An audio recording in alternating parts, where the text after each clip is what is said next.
নমস্কার, স্বপ্নাভিক নিউজ নেটওয়ার্কে স্বাগত। পানিতে ডুবে থাকে পানিহাটি। এবারেই প্রবাদ বাক্য বদলাতে ময়দানে নেমেছেন স্বয়ং পানিহাটি পৌরসভার পৌরপ্রধান সোমনাথ দে। ভরা শীতেও জমা জলের নরক যন্ত্রণা সহ্য করতে না পেরে বৃহস্পতিবার পানিহাটি পৌরসভার অন্তর্গত ২৬ নম্বর ওয়ার্ডের এপিসি রোডে বিক্ষোভে সরব হন স্থানীয় বাসিন্দারা। সেই অভিযোগের পর পৌরমাতার দেখা না মিললেও তৎপর হলেন পানিহাটি পৌরসভার পৌরপ্রধান সোমনাথ দে। সময় নষ্ট না করে সরাসরি এলাকায় গিয়ে স্থানীয়দের সঙ্গে আলোচনায় বসে বাতলে দিলেন সমাধানের পথ। যেমন সিমেন্টের রাস্তা যেমন নষ্ট হয় বা কম আমরা বিটুমিনাস যেমন জল থাকলে নষ্ট হয়ে যায়, তাই জন্য আমরা এটা পেপার ব্লক দিয়ে রাস্তা করছি। 15 ইঞ্চি হাইট হবে, তাই তো? হ্যাঁ, 14 ইঞ্চি মিনিমাম হাইট হবে। 14 ইঞ্চি হাইট হওয়া যাওয়া মানে আপনার ড্রেনের লেভেলটাও কিন্তু 14 ইঞ্চি বেড়ে যাচ্ছে। কেএমডি এর অ্যাসিস্ট্যান্ট ইঞ্জিনিয়ার তুষার সিংহরা, আমার পৌরসভার ওভারসিয়ার চন্দন ভট্টাচার্য, আমার কনজারভেন্সি যিনি আছেন আমাদের এসআই দেবাশিস চক্রবর্তী, এদিকে আছে আরেকজন ওভারসিয়ার অভিজিৎ ভৌমিক, এদিকে এই ওয়ার্ডের যিনি দায়িত্বপ্রাপ্ত আছেন দীপঙ্কর মোদক। আমরা এসেছি এর একটা সুষ্ঠু মীমাংসা করবার জন্য। আগামীকাল থেকে শুরু হবে পানিহাটি পৌরসভার অন্তর্গত ২৬ নম্বর ওয়ার্ডের জল নামানোর কাজ। উন্নত করা হবে নিকাশি ব্যবস্থাও। আলোচনার পর জানালেন পৌরপ্রধান সোমনাথ দে।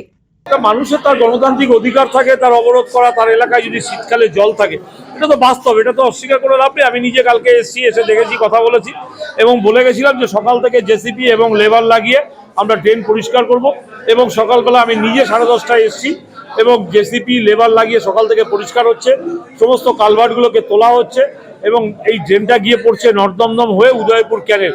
সে আমরা নর্থদমদমের চেয়ারম্যান সাহেবের সাথে কথা হয়েছে, আমরা ওইদিকে নর্থদমদমেও ঢুকে যে পোর্শনটা ব্লক রয়েছে সেখানটাও আমরা ক্লিয়ার করছি এবং আগামীকাল থেকে জেসিবি দিয়ে যতটা হবে পরিষ্কার, বাদবাকিটা আমাদের লোক একদম ড্রেনে নেমে বালতি দিয়ে পরিষ্কার করবো। পুরো ড্রেন দুটো সাইডই আমরা ক্লিয়ার করে দেবো যাতে এক ফোঁটা কোনো জল না থাকে। স্থায়ী সমাধানের বিষয় হচ্ছে আমাদের একটা মাস্টার প্ল্যান হচ্ছে ড্রেনের, প্লাস হচ্ছে এই রাস্তাটা 65 লক্ষ টাকা স্যাংশন হয়েছে, আমাদের পেপার ব্লক দিয়ে রাস্তা হবে। যখনই এটা রাস্তা হবে পেপার ব্লক দিয়ে রাস্তাটা অনেক ডাউন মেন রোডের থেকে, সেক্ষেত্রে রাস্তাটা যখনই হবে ড্রেনের আমার এটাও বেড়ে যাবে, ক্যাপাসিটিটা ড্রেনের ক্যাপাসিটিটাও বেড়ে যাবে এবং ড্রেনও প্রায় 14 থেকে 15 ইঞ্চি তার ক্যাপাসিটি বেড়ে যাওয়ার ফলে জল নেবার ক্ষমতাটাও বেড়ে যাবে। অতএব এটা পার্মানেন্ট সলিউশন আমরা করব, এটা আমাদের কাছে দৃঢ় চ্যালেঞ্জ। আগরপাড়া স্টেশন সহ সংলগ্ন এলাকা নিমতার বিস্তীর্ণ অঞ্চলের সঙ্গে যুক্ত রয়েছে আচার্য প্রফুল্লচন্দ্র সরণির। এই পথ ধরেই প্রতিদিন প্রচুর মানুষের যাতায়াত, আর সেই গুরুত্বপূর্ণ রাস্তায় দীর্ঘদিন ধরে জমে থাকা নোংরা জল পেরিয়ে চলাফেরা করতে হয় 8 থেকে 80 সকলকেই।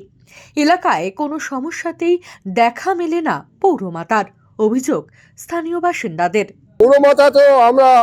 পৌরমাতা নিজেই সরে যাচ্ছেন। আমরা তো পৌরমাতাকে চাই, পৌরমাতা যদি নিজেই সরে যায়, জনগণ থেকে যদি নিজেই বিচ্ছিন্ন হয়ে যায়, তা আমাদের কি দোষ আছে? আমরা তো চাইছি পৌরমাতা আসুক, আমাদের নিয়ে আন্দোলন করুক, আমাদের নিয়ে কাজ করুক। কাজটা হলে তো ওনারই ক্রেডিট হবে, আমার ক্রেডিট হবে না তো।